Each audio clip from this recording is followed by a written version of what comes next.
Thank you for tuning in to Life's Good. I am your host, Matthew Fitch. Today, we are going to be putting a radiator in my E90 because this happens. And as you can see, it's everywhere. I'm going to have to clean this up the best I can, and then I'll get a detail somewhere and they can do the rest of it. But I forgot to start recording, so as you can see, the car is already up on them OEM BMW ramps, aka garden blocks. Anyways, back to it. If you don't have a sporty shorty in your toolbox, I don't know, because that thing's so handy. Anyways, you got to take these, I think they're T20s out right here on either side. Get this box off of just this like little air funnel here, and then we are going to go under the car and we are going to take off the middle section of the skid plate. You don't got to take off all of it, just the middle section. And there will be a drain plug down there, and I will show you that when we get back to it. But I'm going to finish taking this little air funnel thing off that goes to the intake box and get these T20s out and take this off. Put your screws back where they go so you don't lose them. And then I'll get back to you guys when I'm down there draining the radiator. Alright, boys. I cleaned up a lot. Like, and you can still see blue stuff everywhere. Like, there's still some on the hood. There's still some, like, in bolts and whatnot. I'm going to come in and power wash it. But, like, for now, I just took my car detailing wipes and just went to town. Like, these. Fuck. Alright, fellas. So, down here, you're going to need an 8mm. There's a bunch of little 8mm bolts holding your skid plate on. As you can see, there's multiple sections of it. Only take the middle section. There's going to be like, I think 4 here. Then there's like 2 on the way back. So, get them all. Guys, clean things up. It's not a fucking Toyota. Good habit for you guys. Or you always store your fan assemblies right side up. We got updates coming at you hard. So,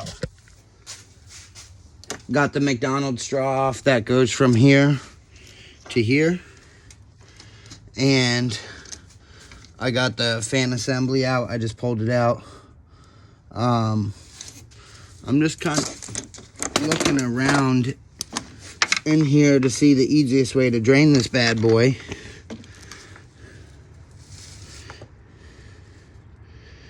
And I think I am just going to pull this guy off and let it, I don't know, I might think I have to drop my intercooler. Fellas, I got to drop the intercooler. Oh well. Rather do it right than do it wrong. I like to suck all the stuff as much as you can up. You know, try to keep what you can in the pan and or in the shop vac. So I also put it on the hose that goes into the engine. Suck the engine out, make sure it's all good.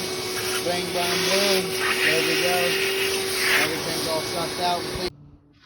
Alright, fellas, there's updates. Got the intercooler out because there was no way to do this without taking it out. I didn't feel like fighting with that bolt right there. Let's see if I can focus. I didn't feel like fighting with that bolt right there that connects that hose to your transmission cooler. So I just disconnected it at the transmission cooler, and I will take that off and put it on the new radiator that's over here when I'm ready to put it in. And then this one down here, I'm about to lay down on the ground and, yeah, fight with that.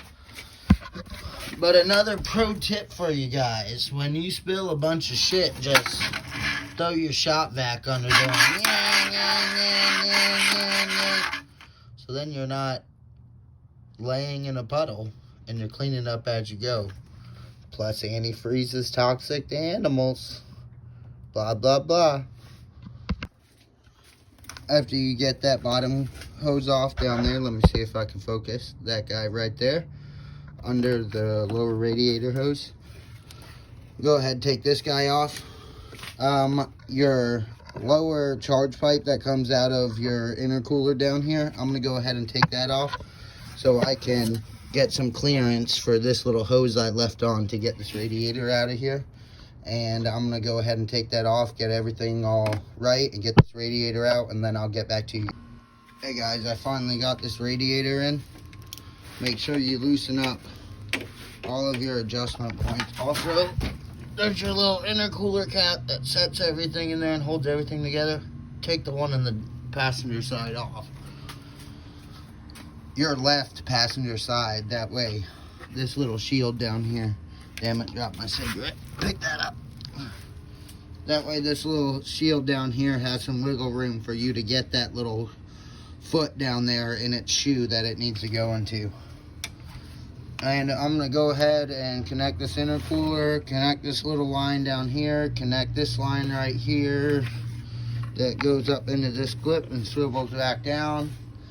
I fought with this. That's why I'm telling you guys to make sure you get all of your adjustment points. And then also another thing, your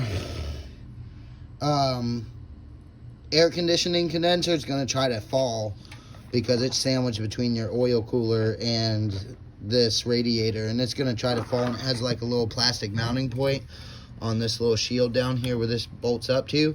What I did is I just put one hand down there and held it up, and then I got it into place over here, and I squeezed this together, moved that hand, hold on, I moved that hand over here and just squeezed the shield together until this bolt lined up, and I put the bolt in, and then I didn't have to worry about my air conditioning condenser flopping around and not being in position because I got it lined up before I squeezed everything back into center. That's a good tip for you guys so you don't have to fight with this thing forever, because it could be the air conditioning you're fighting with. Like I said, that little plastic frame or shield that goes all the way around, it's real flimsy and likes to warp and walk on you. And also loosen these guys up so you can get that radiator in there and settled. Alright boys, that's a wrap. I got the radiator in, all the lines hooked up, the radiator fan assembly in. All I gotta do is put the skid plate back on, but probably not gonna do it today because I can just drive my girl's car to work tomorrow and come home tomorrow at 9 and put the skid plate on and fill her up with coolant. But all I gotta do is put that Mickey Mouse hose on. We'll go like this. As you can see, the radiator fans assembly is all in. Everything's all hooked up. Radiator fans all plugged in. For the most part, I tried to wipe everything down that had coolant all over it, so it looks a lot better under here. There's not everything's covered in coolant, but everything is covered in like fucking dust and shit from me getting on the ground, coming back up here, rubbing my tummy on stuff, getting back down on the ground, coming back up here, fighting with things. This radiator was a bitch.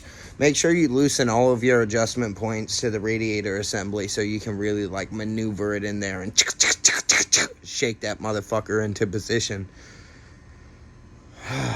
Man, I have had one hell of a night dealing with this. They said it was an 8-hour job, and by God it is. Fuck, I figured I could shave some time by being a good mechanic and just fucking cutting things and cutting time, doing things smarter, not harder. But, I mean, this was with me cutting times and working smarter, not harder. I still did it in 8 hours, so that's probably an accurate estimation. But thank you for tuning in, guys. This is your host, Matthew Fitch. I'll see you next time.